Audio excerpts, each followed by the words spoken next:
1절만 먼저 다 같이 함께 읽도록 하겠습니다. 읽겠습니다. 믿음이 강한 우리는 마땅히 믿음이 약한 자의 약점을 담당하고 자기를 기쁘게 하지 않을 것이라.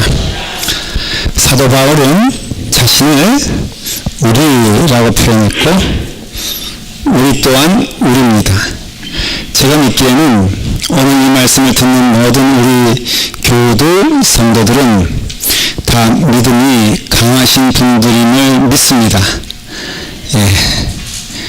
믿음이 강한 줄 믿습니다. 여러분들은 믿음이 강한 분들이에요. 그래서 오늘은 믿음이 강한 자의 입장에서 말씀을 보는 겁니다. 보니까 오늘 마땅히 믿음이 강한 우리는 마땅히 라고 말하고 있습니다. 이 마땅이라는 것은 당연히 있어야 될 것, 꼭 그거야 될 것, 그거 없으면 아무것도 아닌 것, 그런 것입니다. 어저께 제가 임형주라는 분의 그 콘서트에 제가 갔습니다. 우리 그 스망 소사이티에서 해가지고 이제 제가 가서 아주 참 그 나이가요 29살, 28살인데 얼마나 노래를 잘하는지 몰라요.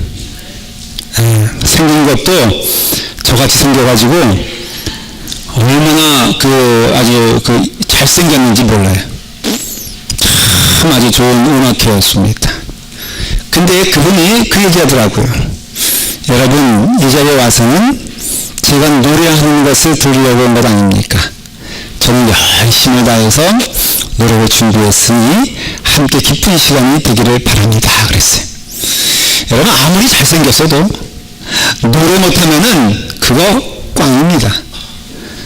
그렇지 않습니까? 아무리 좋은 음악당이라 할지라도 노래하는 곳에서 노래하는 자가 노래하지 못하면은 그 의미가 없습니다.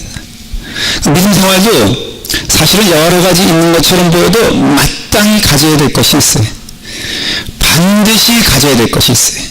그게 뭐냐면 로마서가 그것을 아주 분명히 말해주는데 로마서는 큰 덩어리를 말하면은 빵덩어리 2개가 있다고 생각하시면 돼요.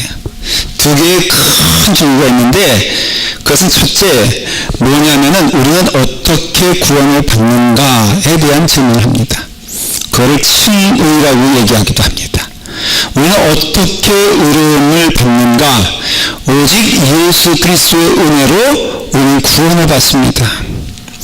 그래서 예수 그리스도의 은혜로 구원받은 자들의 가장 나타나는 특징이 뭐냐면 겸손이에요, 겸손. 왜냐면은 나의 의로 구원받은 것 아니잖아요.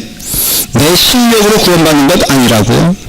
내 능력으로 구원받은 것 아니기 때문에 우리에게 나타나야 될 것은 감사함과 겸손함이에요. 그래서 교회 안에 교만한 것이 나타나게 되었을 때 그거는 극단적으로 말하면은 하나님을 적대시하는 거예요. 네, 하나님의 호의와 사랑을 거절하는 꼴이 되기 때문에 그래요. 더 극단적으로 말하면 하나님 믿지 않는 것이죠. 왜냐하면 하나님은 우리를 죄인인데 은혜로 구원시켜 주셨기 때문에. 그래서 로마서의 가장 큰 주제 한 덩어리는 뭐냐면은 은혜로 구원받는 것이냐 율법으로 구원받는 것이냐. 여러분들은 율법으로 구원받은 것이 아니라 오직 하나님의 은혜로 구원받은 것이다 라는 것을 성경은 말해주고 있어요. 이미 우리는 구원을 받은 것이지 구원받기 위해서 선행을 하는 것은 아니라는 것이죠. 구원을 받기 위해서 노력하는 것도 아니에요. 구원을 받기 위해서 우리가 오늘 이 시간에 뭘 할 것이 있는 게 아니라 오직 우리는 은혜로 이미 구원을 받았기 때문에 예배는 찬송이고요. 예배는 감사고 예배는 축제라 이거예요. 그런 의미에서.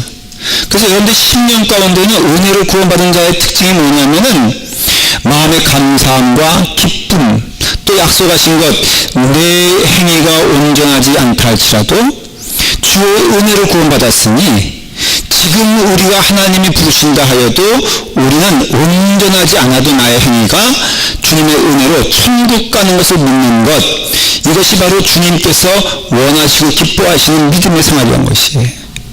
여러분들 10년 가운데 예수 그리스도 십자가의 은혜가 없으면 마땅히 것이가 없는 거야, 마땅히가. 당연히 있어야 될 것이 없는 것을 말하는 것이. 사랑하는 여러분, 여러분들은 예수 그리스도의 은혜로 구원받은 줄 믿으시기 바랍니다. 여러분들에게는 천국의 은혜가 넘치는 줄 믿고 영생의 은혜가 넘치는 줄 믿고 우리 이 땅에 사는 동안 부지런히 즐겁게 열심히 살다가 주님 부르시는 그날에 감사함으로 우리가 이 땅을 떠나는 우리 모두가 되기를 간절히 축원합니다. 여기에는 예외가 없으니 오직 예수 그리스도의 은혜로만 구원받는 것이기 때문에 여러분들 심령 가운데 오직 하나만 있으면 되는 거예요. 예수 그리스도만 있으면 되는 겁니다. 다른 거 다 그거는 사도 바울의 표현대로 말하면 쓰레기와 같다 그랬어요. 그러니 이것을 버리고 은혜 가운데 살아가는 이 축제, 이 은혜, 이 기쁨을 우리가 소유한 자로서 우리 라팔마교회는 늘 모일 때마다 감사, 늘 모일 때마다 찬송, 늘 모일 때마다 기쁨, 늘 모일 때마다 하나님께 영광 돌리는 우리 믿음의 공동체가 되어야 한다는 것입니다. 이것이 믿음의 중요한 한 축을 차지합니다. 그리고 로마서에서 말하고자 하는 게 뭐냐면은, 자, 우리가 은혜로 구원을 받았습니다. 구원받은 자입니다. 그러면 구원받은 자가 어떻게 살아야 되겠느냐를 아주 집중적으로 얘기하고 있어요. 지금 오늘 15장 말씀, 14장 말씀, 그 다음에 13장 말씀, 이 모든 것들이 뭘 말하고 있냐면은 그 성화의 삶이라고 합니다. 우리가 예수 그리스도 믿어 구원받은 다음에 그날로 하나님이 부르시지 아니하고 구원받은 자로서 살아가는 이 땅의 삶은 그는 증거자의 삶이 되는 것이고 제자의 삶이 되는 것이고 하나님께서 선포하신 백성답게 살아가는 것을 의미하는 것인데, 그 백성답게 살아가는 것이 무엇이냐라는 것을 질문하고 답하는 거예요. 이거는 구원의 문제는 아니에요. 여러분 이미 구원 받았습니다. 십계명을 왜 지켜야 됩니까? 제가 말씀드렸죠. 십계명은 구원받기 위해서 지키는 것이 아니라 구원받은 자로서 지켜야 될 당연하며 즐거운 자발적인 덕목이라고 말씀을 드렸어요. 그러니 결국은 하나님을 사랑하고 내 이웃을 내 몸과 같이 사랑하라고 하는 그 주님의 계명이 우리 가운데 진리가 되는 것은 우리가 성화의 삶이라고 그러는데, 우리가 정말로 이 땅에 살면서 크리스천의 삶을 살아가야 되는데 그 삶은 뭐냐면은 바로 이와 같이 믿음이 강한 우리는 마땅히 당연히 분명하게 믿음이 약한 자의 약점을 담당하고 자기를 기쁘게 하지 아니하는 것이라는 거예요. 사랑하는 여러분, 우리가 크리스천의 증거가 여러분 방언하고 또 어떤 특별한 은사를 소유하고 하는 것, 그거는 탤런트입니다. 탤런트. 다 주는 게 아니에요. 그건 원한다고 하는 것도 아니에요. 여러분 방언을 사모하십시오. 방언을 주십니다. 성경에는 그렇게 권면하지 않습니다. 물론 다 동일하게 사모할 수는 있고 사모하는 것 자체가 잘못이 아니지만 못 받는 게 죄는 아니다 이거예요. 좀 믿으십니까? 여러분 사모했잖아요. 그건 다 사모할 수 있습니다. 그러나 못 받았다고 그 사람이 구원받지 못한 것 아니라 이거예요. 자칫 우리가 그렇게 가르치기도 하고 배우는데 이건 큰 잘못인 것입니다. 여러분 방언하지 못해도 천국 갑니다. 방언해도 천국 갑니다. 예언해도 천국 가고 예언하지 못해도 천국 갑니다. 어디 예언하지 못하면 천국 못 간다고 성경에 어디 써 있습니까? 누구든지 우리 주 예수 그리스도를 구주로 고백하는 자마다 멸망치 아니하냐고 영생 얻는다 그랬지. 거기에 무슨 방언이 들어가 있고 거기에 무슨 병 고치는 은사가 들어가 있습니까? 그거 없습니다. 그러니 오직 우리가 천국 가는 길은 바로 예수 그리스도를 믿는 것이지 우리의 탤런트의 문제는 아니에요. 여러분 기죽지 마십시오. 어저께 그분이 하는 그 노래를 저는 참 귀가 얇고 속이 여려가지고요. 뭐 하나 누가 잘하는 거 보면은 제가 거기에 없는 것이 제게 주눅이 되는 때가 많이 있어요. 자꾸 그러고 제가 이게 누가 잘하는 걸 보면 우리 집사람 눈치를 보는 거예요. 왜냐면 혹시 우리 집사람 마음이 변할까봐, 나버리고 도망갈까봐. 그래서 제가 어저께 노래한 그 청년도 기독교인인 것 같아. 하나님이 자기에게 달란트를 주셨다 그러더라고. 탤런트를 줬다는 얘기 들어봤어도 달란트는 뭐 믿는 사람 얘기거든요. 이제 하나님이 내게 목소리에 달란트를 주셔서 그래서 참 은혜가 됐어요. 그래서 저도 내심 왜 하나님 나에게 그 노래하는 달란트를 안 주셨을까? 그래서 제 마음 가운데 그 노래를 들으면서 기도했어요. 하나님 저도 저런 노래 부를 수 있게 도와주세요. 그래서 저는 믿음대로 되는 줄 알았어요. 그래서 제가 제가 상상한 거예요. 이거는 진짜 일어난 일은 아니고 상상인데요. 제가 돌아오면서 노래를 흥얼흥얼 거리는 거예요. 그 나름대로 노래 하려고 했어요. 근데 우리 집사람이 이걸 듣고 있더니 여보 제발 좀 조용히 해. 이건 상상이에요, 상상. 제가 아무리 사모해도 안 되는 거 안 되는 거예요. 제가 아무리 노력해도 제가 여러분 80년 노력해도 그 사람 쫓아갈 수 있을까? 20년 쫓아가서 할 수 있을까? 할 수 없어요. 그럼으로써 우리에게 있어서 분명한 것은 하나님께서 다양한 은사를 주셨는데 마땅히는 아니라 이거예요. 여러분 노래 못해도 천국 가는 줄 믿으시기 바랍니다. 여러분 조금 미모가 부족해도요 걱정하지 마세요. 천국 갑니다. 여러분 어떤 경우든지 예수 그리스도 믿는 자마다 천국 갑니다. 그러니 우리가 마땅히는 아니라는 것을 기억하셔야 돼요. 근데 마땅히가 있는데 먼저는 구원의 통로는 예수 그리스도요. 두 번째는 예수 그리스도 믿는 자들은 착하게 살아야 돼요. 그 마음 씀씀이가 선해야 돼요. 그리고 오늘 말씀대로 신자가 마땅히 해야 될 것이 무엇이냐면은 바로 나보다 남을 낮게 여기고 그를 위해서 안아주고 그를 끌어주고 격려해 주는 것이 이게 믿음 있는 자가 가져야 될 아주 동일하며 중요한 덕목이라고 말하고 있다는 거예요. 그러니 하나님을 믿는 자 가운데 방언할 수 있고 못할 수 있다고 그랬어요. 그건 맞는 이야기입니다. 근데 하나님을 믿는 자 가운데 나는 죽도록 남을 위해서 미워하는 사명을 가지고 태어났다. 여러분 그것은요 말이 안 되는 거예요. 그리고 저는요 목사님 99명은 내가 사랑하는데 죽어도 한 명은 용서할 수 없다. 혹시 그런 분 있죠? 마음 가운데 있잖아요. 근데 다 알아요. 여기 내가 99명은 용서해도 내가 한 명은 죽어도 용서 못합니다. 목사님 그래도 천국 갑니까? 이런 질문 하지 마세요. 곤란한 건 물어보지 마세요. 그러나 제가 권면은 해요. 당신의 신앙의 양심으로 대답하라고 자꾸만 걸 나에게 물어보느냐? 벌써 이 아주 교인들이 어떤 때는 아주 머리를 잘 써요. 그래서 자기는 이미 답을 알고 있는데 혹시 목사님이 딴 말하면 그걸 의지해가지고 어떻게든지 하나님께 좀 해보려고 이미 목사님 99명은 내가 사랑하고 한 명은 내가 미워하는 저 천국 갈 수 있어요? 없어요? 라고 물어보는 자는 이미 마음 가운데 뭐가 있는 거예요? 못 간다라는 마음이 좀 있고 이거 용서해야 되는데 용서하기 싫고 그럴 때는 어떻게 해야 돼요? 용서하기 싫은데 용서해야 되는 그런 상황에 뭐 해야 돼? 용서해야죠. 여러분 논리적으로 맞지 않습니까? 신앙도 논리거든요. 아니 실시간 우유가 9개 99개가 있고 썩은 우유가 하나가 있어. 근데 그것을 뭐 어떻게든 다 풀어. 그래서 한꺼번에 99개 다 풀었고 그 다음에 한 개도 이것도 아까우니까는 가져가야 되니까 그 여러분 싱싱한 99개 그 부어는 그 우유에다가 그 하나 붓는 사람 있습니까? 없습니까? 없습니다. 왜냐하면 그 하나 붓는 순간 이것은 다 오염돼 버리기 때문에 그래요. 그럼으로써 우리가 사랑하되 우리의 삶에 있어서 끝까지 사랑하는 우리의 믿음의 태도가 필요한 거예요.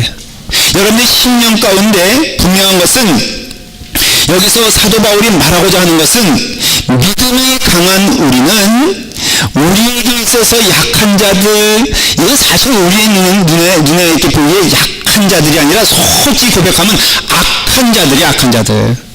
이건 동정심을 유발하는 그런 얘기가 아니라 참 저 사람 있어가지고 이게 덕이 되지 아니하고 오히려 교회에 손실이 된다. 교회에 부담이 된다. 이런 것이 어떤 분들은 이렇게 얘기하더라고요. 혹시 그런 분 있으면 지칭하는 거 아니니까 용서하세요. 목사님 저 사람은요 헌금을 안 내면서 밥은 두 그릇 먹는 거 있죠. 제 귀에서 물어보고 싶었어요. 아니 당신이 헌금을 내는지 안 내는지 도대체 어떻게 하냐. 자기가 유심히 그 사람만 본다는 거예요. 헌금 시간에 이게 손만 쓱 들어갔다가 나오지 이게 집어넣는 일이 신용이 없다. 아니 그 정도 노력할 거면은 그냥 예수님께 집중하는 일에 더 열심을 냈으면 좋겠어요. 왜 그 남에게 신경을 쓰는 거예요 대체? 근데 이와 같이 우리의 삶 가운데는요 이런 교회에 득이 안 되는 도움이 안 되는 자를 빨리 색출해가지고 목사님 걸러내야지 이 교회가 부흥하는데 참 도움이 됩니다 그러는데 저는 부흥이 안 돼도 좋으니 하나님의 말씀대로 살았으면 좋겠어요. 우리 심령 가운데 악한 마음이 있지 아니하고 착한 마음이 있었으면 좋겠고요. 여러분 서로 착하게 서로 선하게 격려하면서 주의 은혜 가운데 살아가는 우리가 되기를 간절히 바랍니다. 착한 교인들이 많아야지 목사가 편해. 왜냐? 목사에게도 착할 거 아니에요. 또 여러분들 착한 목사가 되기를 저를 위해서 기도해 주셔야 돼요. 제가 원래 착한 목사가 아니거든요. 그렇지만 하나님 말씀 힘입어 분명히 결심하고 우리 함께 가고 노력해야 될 것은 무엇이냐면 내 있는 이 선상에서 이 시작에서 하나님의 말씀을 따라 선한 마음을 갖는 것, 착한 마음을 갖는 것, 너그러운 마음을 갖는 것, 온유한 마음을 갖는 것, 안아주는 마음을 갖는 건 하나님이 축복하시는 넘버원 가장 기쁜 마음이라고 했을 때 여러분 그거 사모하며 그 길 가기를 간절히 바랍니다. 바울이 뭐라 했냐면은 내 혈육, 고륙, 친치, 내 백성이 구원받는 문제를 위해서라면은 내가 저주를 받아도 내가 감당하겠다 그랬어요. 감당하겠다. 모세가 뭐라 했냐면은 모세가 말을 하기를 이 백성을 진멸하시거든 나를 생명책에서 제하여 주시옵소서 라고 말했어요. 근데 참 우리가 귀히 봐야 될 것은 모세에게 있어서 이 백성을 진멸하시거든 근데 백성이 누구냐면은 모세에게 그렇게 속속이는 인간들이거든요.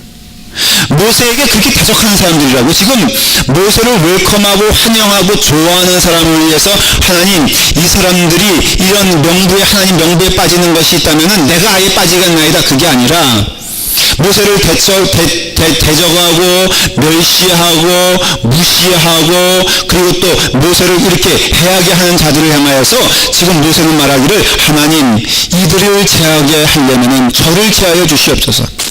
바울도 똑같은 거예요. 내 형제란 것은 유대인들을 말하는데 여러분 바울은요 유대인들에게 돌 맞아 죽을 뻔했고요. 맨날 쫓겨다녔고 고소당했고 참 많은 어려움을 이 유대인들을 통해서 경험을 합니다. 그러나 그들은 내 형제요 내 고륙입니다.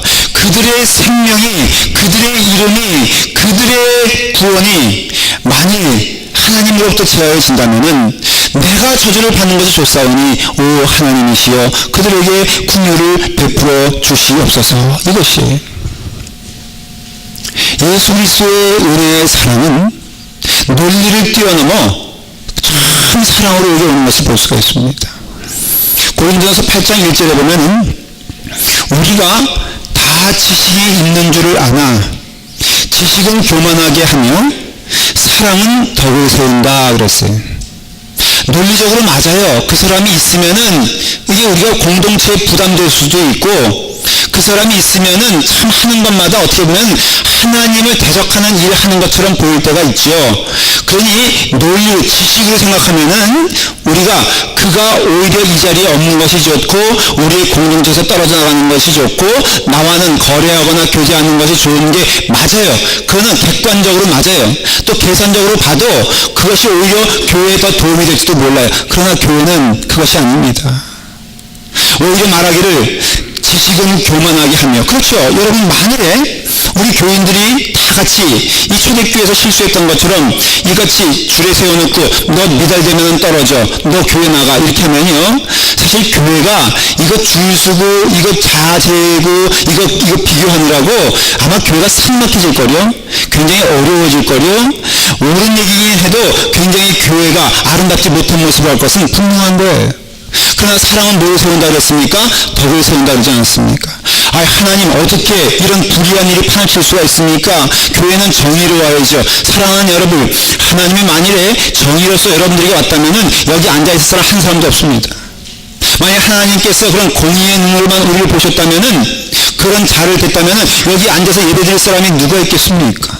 누가 어떻게 감히 하나님의 자녀라고 말할 수 있겠습니까? 우리가 은혜로 구원받은 것이지 우리의 실력으로 구원받은 것이 아니면 왜 모르십니까?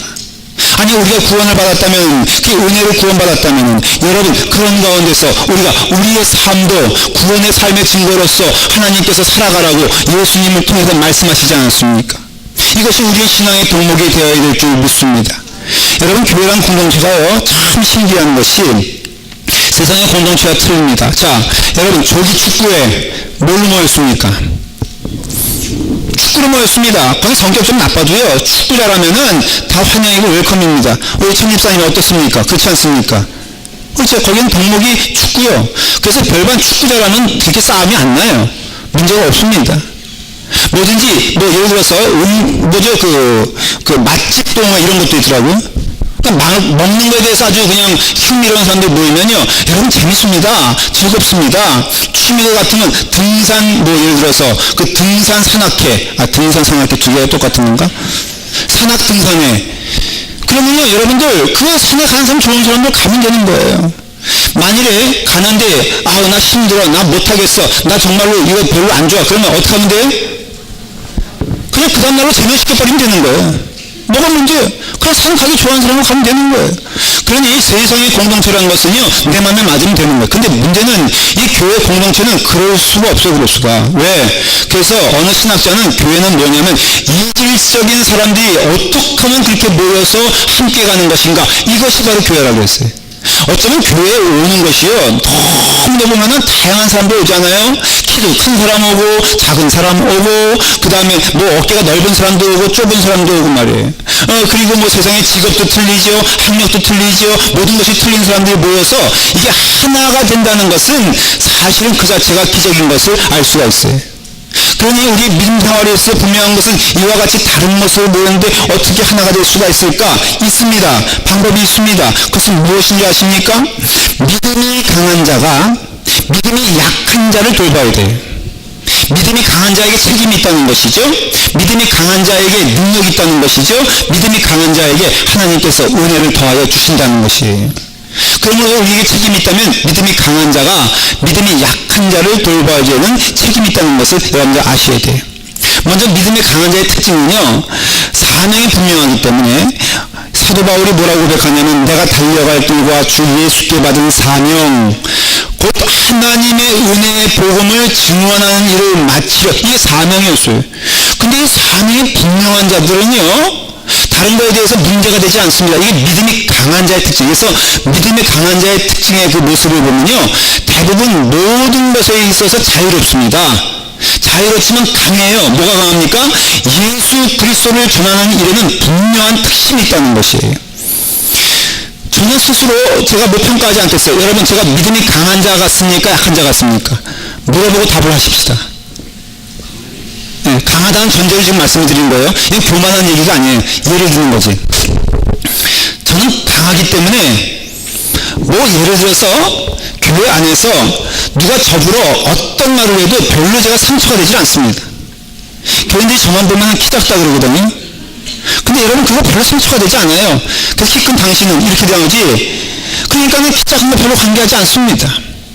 어떤 때는요, 제가 눈에 보이게 거슬리는 게 있지만은 그게 시험에 들진 않아요. 예를 들어서 뭐 우리가 살다 보면은 어떤 분은 그래요.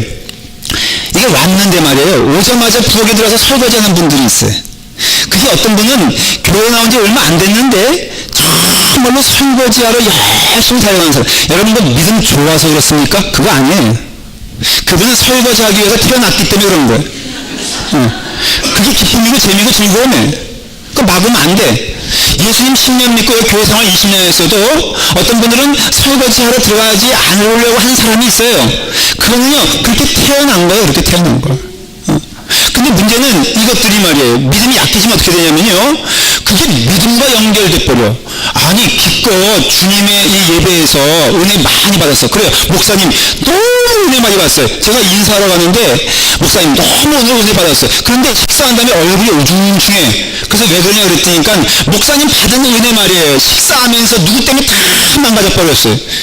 아니, 예수 그리스도로부터 받은 복음이 그 정도입니까? 아니, 주님께 받은 은혜가 고작 거기서 식사 시간에 조금 마음이 언짢아졌다고 하나님의 은혜가 없어 보니까. 그러니까 하나님이 그 마음이 있겠냐? 그게 아니거든요. 믿음이 약한 자는요, 너무 걸려 넘어지는 게 많아. 이 사람 때문에 걸려 넘어지고, 저 사람 때문에 걸려 넘어지고, 이것 때문에 쓰러지고, 저것 때문에 쓰러지면 예수님이 어디 간지 간 적이 없어. 믿음이 강한 자들은요, 좀 내 마음에 그것이 조금 이렇게 도전이 돼도 예수 그리스도를 전하는 사명과 믿는 사명이 있다면은 그게 별로 문제가 되지 않고 그게 슬슬 넘어가 버리는 거예요. 근데 믿음이 강한 자와 믿음이 약한 자가 교회 안에 있는데, 여러분, 믿음이 강한 자가 되어야 되는 건 사실이에요. 여러분들의 시선이 예수님께로 집중해야 되는 것도 사실입니다. 여러분, 같은 씨가 뿌려져도요, 보십시오. 예수님께서 마태복음 13장에 비유를 주시는데, 이 씨가 뿌려진다 이거예요. 씨가 뿌려졌는데 맨 처음엔 길가가 있고 흙이 얕은 밭이 있고 그 다음에 가시나무들이 있는 밭이 있고 그 다음에는 옥토밭이 있는데, 여러분, 여기서 씨라는 것은 동일한 씨예요. 길가도 동일한 씨고요, 그 다음에 골적밭에 쓰러진 것도 동일한 씨고요, 가시밭에 뿌려지는 것도 동일한 씨고, 좋은 밭에 쓰여진 것도 다 동일한 씨예요. 오늘 말씀이 여기 동일하게 간다는 것이죠. 근데 문제는 내 마음의 밭이 문제라는 것을 알 수 있어요. 그래서 신앙의 입장, 우리가 성경의 그 눈으로 보면요, 우리에게 있어 그래서 마음이 중요한 거예요. 지금 여러분의 마음의 태도가 중요한 거예요. 마음에 아멘하면 그게 바로 아멘인 거예요. 그게. 근데 우리가 우리의 삶을 통해서 여기 보니까 예수님께서 비유를 설명하시면서 돌밭의 특징을 말하고 있어요. 마태복음 13장 20절에 돌밭에 뿌려졌다는 것은 말씀을 듣고 즉시 기쁨으로 받되 그 속에 뿌리가 없어 잠시 견디다가 말씀으로 말미암아 환난이나 박해가 일어날 때에는 곧 넘어지는 자라고 했어요. 마치 뭐와 같냐면, 은혜 받았어. 그 은혜 진짜입니까 가짜입니까? 그 은혜 진짜예요. 그래서 은혜를 받았어요. 기쁨이 있어요. 찬양이 있어요. 막 즐거워요. 그런데 조금만 무엇이 나를 공격하면은 그 받은 은혜가 송두리째 뽑혀나가는 것, 이걸 가르쳐서 돌짝밭에 뿌려진 씨라 하는 것이, 우리의 대부분이 사실은 이 상태에 있습니다. 여러분, 그렇지 않으면 어떻게 해야 돼요? 그 돌을 걷어내야죠. 그 다음에 집중해야죠. 누구에게? 주님께 임해야 되는 것입니다. 그래서 믿음이 강한 자가 되어야 해요. 강한 자가 되어서 축복을 받는데, 하나 기억해야 될 것은, 믿음의 강한 자와 약한 자가 있다면은 책임과 그 다음에 하나님의 책망과 또 하나님께서 누구를 먼저 말씀하시냐라고 하면은 믿음의 강한 자예요. 그 장남과 막내가 있지 않습니까? 집안에서 누가 주로 혼납니까? 장남과 막내, 누가 더 혼나요? 어머니한테 누가 더 핍박을 받습니까? 장남이 받습니다. 여러분, 장남이 더 문제를 일으킵니까? 막내가 더 문제를 일으킵니까? 문제는 막내가, 책망은 이게 진리입니까 아닙니까? 이게 진리예요, 진리. 그럼 믿음이 강한 자가, 제가 지난주에 우리 스태프들과 함께 식사를 했습니다. 근데 우리 박 목사님 아이들도 왔어요. 주연이와 주원이가 있는데, 제가 흥미롭게 보고 있는데, 이 주원이는 요즘 사춘기에, 그래가지고 얘는 지금 뭐 이게 정신없어. 그러니까 맨날 이제 부모님이 신경이 날카로워져가지고 같이 있으니까는 좀 미안한 마음도 있고 가지고 애들 자꾸 이렇게 그 뭐라 그럴까 핍박하는 눈으로 보는 거예요. 그럴 필요가 없는데. 그래가지고 보고 있는데, 저도 보고 있죠. 그러니까. 근데 가만히 보니까 이 주원이가 정말 문제긴 문제예요. 문제인데 더 저기 안타까운 거는 주영이의 얼굴 표정이요. 온갖 상사 월급 있잖아요. 그 봄, 여름, 가을, 겨울 다 있어. 그러니까는 얘가 막 이렇게 공격해 오면은 이게 죽겠느라 한번 이게 해주고 싶어도 누구 때문에 못해? 부모님 때문에 못해요. 그리고 또 부모님은 자꾸 누굴 째려봐? 자기를 째려봐. 그리고 이게 자꾸 아이가 달려드는데 이거 어떻게 하지 못하니까 인생이 공고한 거라. 정말 힘든 거예요. 힘든 거예요. 하여간에 동생이 있는, 한번 우리 지은이하고 예언이 있죠. 저기서 우스개로, 야 지은아, 너 동생 하나 더 갖고 싶지 않으니까 하나님. 그러니 믿음이 강한 자가 하나님께로부터 책망받는 건 맞는데, 그래서 강한 자가 어떻게 해야 되느냐? 바로 오늘 말씀에 2절 한번 보세요. 15장 2절에 이렇게 되어 있습니다. 1절부터 계속 읽죠. 연결되니까. 믿음이 강한 우리는 마땅히 믿음이 약한 자의 약점을 담당하고 자기를 기쁘게 하지 아니할 것이라, 우리 각 사람이 이웃을 기쁘게 하되 선을 이루고 덕을 세우도록 할지니라 하겠어요. 그러니 저 사람 이제 약한 사람이고 나쁜 사람이니까 우리 서로 피하자, 이게 아니라 적극적으로 약한 사람에게 가서 그 약점을 잡아주고 보완해주고 도와줘서 그 약한 사람이 강한 사람이 될 수 있게끔 도와주는 것이 강한 자의 덕목이다 이거예요. 군대 가면요, 여러분들 훈련을 하는데 행군을 합니다. 한 3, 4일 이렇게 걷는 행군을 할 때 반드시 두 종류의 사람이 나타나는데 강한 자와 약한 자가 나타나게 되어 있어요. 강한 자는요, 배낭을 메고 그 다음에 철모를 쓰고 야삽을 차고 그리고 총을 들고 그리고 수통을 메고선 그리고 쭉 걸어갑니다. 걸어가는데 한 5시간, 6시간, 10시간 걷다 보면요, 배낭도 무거워, 철모도 무거워, 그리고 또 뭐 수송도 무거워, 이런 사람이 꼭 나타나게 돼 있어요. 근데 이게 참 전우회라는 게 무서운 게요. 이제 그러다가 이제 배낭을 집어 던져버립니다. 뭐 나중 되면요, 이성이고 뭐고 없어요. 그러면 나 못 가겠다고 배낭 집어 던지고선 누워 있습니다. 그러면 여러분, 고참들과 강한 자들이 어떻게 하는지 아십니까? 야, 이놈아, 왜 이것도 못 걸어? 너 못 걸어? 너 그럼 알았어, 너 여기서 죽어, 이렇게 말하지 아니하고 아무 소리 하지 아니하고 그 벗겨진 배낭을 자기가 짊어집니다. 갑니다. 이 사람이 또 가다가 아우 난 이제 못 견디겠어 하면서 철모도 집어 던집니다. 그럼 철모를 집어 듭니다. 아, 총까지도 버리는 사람이 있어요. 그럼 총도 집어 듭니다. 다 전우들이 하나하나 감당해가지고 그 약한 사람이 끝까지, 심지어는요, 난 못 가겠다고 누워있으니까는 처음은 그런 경우 있어요. 교대로 업고 왔어요. 제가 업해봐서 알거든요. 그러니 여러분, 그때 나를 버렸으면은 내가 지금 목사 됐겠어요 지금? 여러분, 그때 저를 업어준 전우를 위해서 여러분 감사하시기 바랍니다. 그러니 이 군대라는 것이요, 특성이 있어요. 왜냐면 할 수 없어. 끝까지 가야 되니까. 만일에 나는 한 번에 성공을 했고, 아니 99%가 있는데 한 명이 낙오되면 그거는 낙오된 부대가 되는 거예요. 그래서 그 한 명을 위해서 그러니까 모든 집중이 다 누구에게 가 있는 거예요. 사실은 그 99명의 눈이 그 한 명에게 가 있는 거예요. 한 명에게 가 있는 거. 교회도 여러분, 하나님의 축복받는 교회, 문 닫지 않는 교회, 하나님께서 기뻐하시는 교회는 바로 함께 가는 것이에요. 근데 함께 가는데 그 집중을 누구에게 하느냐? 약한 자에게 하는 것이고, 책임은 누구에게 있느냐? 강한 자에게 있는 것이에요. 그 마음을 우리가 함께 표현할 때 하나님이 축복하시는 사람이에요. 제가 제 목회 경험에 있어서 굉장히 후회하는 한 부분이 있어요. 그게 뭐냐면, 제가 전도사로 남산교회에서 봉사를 했는데, 그때 제가 전도사로 들어갈 때 교회는 컸어요. 전도사님들이 한 7분 정도가 됐어요. 근데 7분 정도 됐는데 전부 다 저보다 먼저 들어오신 전도사님인데, 제가 특채가 전 특채입니다. 전도사로 제가 거기에 들어갈 때 제가 특별 채용된 케이스예요. 더군다나 이게 보니까 반응이 안 믿어지시는가 본데 계속 들어보세요. 근데 들어갔는데 제가 어떤 위치에 있었냐면은 전도사장이 됐어. 아, 제가 이런 사람이에요. 제가 들어왔는데 그 7명의 전도사님들을 관리하는 우두머리가 된 거예요. 근데 그 전도사님들 가운데 나하고 나이가 똑같은 사람도 있고요, 나보다 한 살 많은 사람도 있고, 아무튼 거기서 3, 4년 봉사했는데 제가 어쨌든 거기 들어갔어요. 여러분, 교만했겠습니까? 아니면 겸손했겠습니까? 더군다나 전도사 가운데 저에게는 교회에서 유일하게 사택을 줬어요.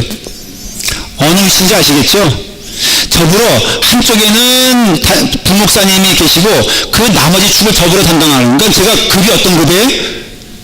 제가 부목사급이었던 거예요. 제가요, 그때는요 진짜 크게 될 줄 알았는데 이렇게 될 줄 몰랐지. 지금 제가 이렇게 될 줄 몰랐어요. 그때는요 진짜로 제가 뭐가 될 줄 알았어요. 그래서 성실하게 모르겠어요. 제 기억에는 열심을 다했는데 그분들을 배려하지 않았어요. 그냥 무시한 건 아니지만은 당신들 내 명령을 들어야 될 사람들이고, 그래서 내가 회의를 주재하면은 늦으면요 이게 큰일 났어.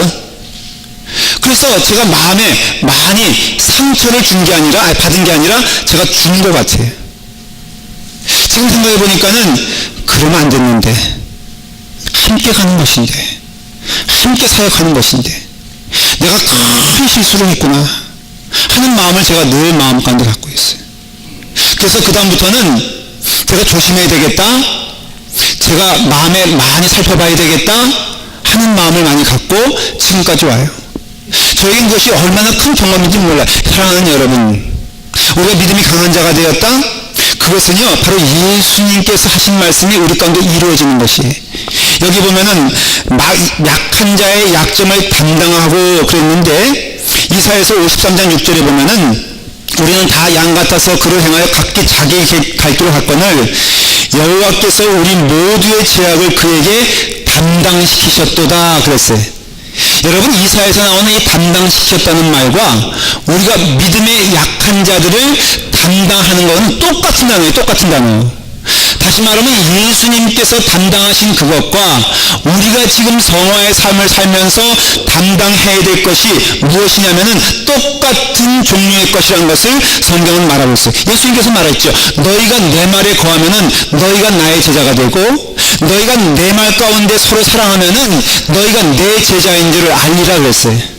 그러니까 우리의 기준은 사람에게 있는 것이 아니라 예수 그리스도의 가신 길에 있는 것이고, 예수님께서 담당하셨다. 그럼 우리도 담당하는 거예요. 예수님께서 천상 하늘에서 이 땅에 내려오시는 그 낮음의 자리가 있었다면 우리도 믿음이 강한 자로서 믿음의 약한 자리까지 가는 것이, 그것이 담당하는 것이에요.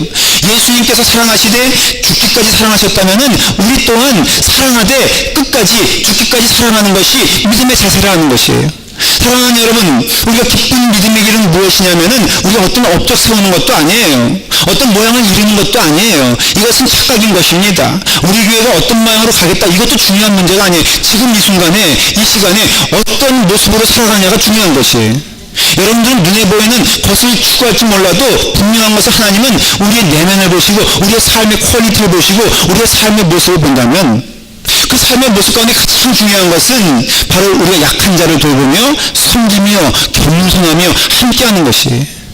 사랑하는 여러분께서 좋은 교회, 은혜로운 교회는 무엇이냐면은 빌립보서 2장 4절에 있는 것처럼 각각 자기 일을 돌볼 뿐더러 또한 각각 다른 사람의 일을 돌보아 나의 기쁨을 충만하게 하는 것, 이것이 바로 기쁨이고, 오늘 말씀엔 뭐라고 되어 있습니까?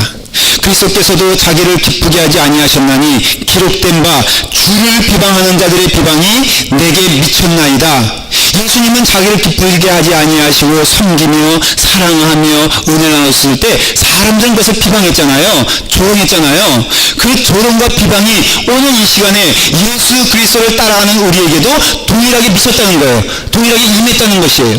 예수님이 비방받은 것처럼 우리도 비방받는다. 그 뜻은 이게 어떤 핍박과 시련의 단적인 모습을 보여주는 게 아니라 예수님이 섬김의 길로 감으로써, 십자가의 길을 감으로써 사람들이 조롱했잖아요. 그런데 우리도 또한 십자가의 길을 감으로써 이 세상 사람들이 조롱하는 것은 너무나 당연한 일이니 그 길을 가라라고 말하는 것이 성경의 메시지인 것을 여러분 기억하셔야 돼요. 오늘 이 시간에 우리에게 주신 메시지는 분명합니다. 여러분, 낮아지십시오. 종의 형태를 가지고 형제를 섬기십시오.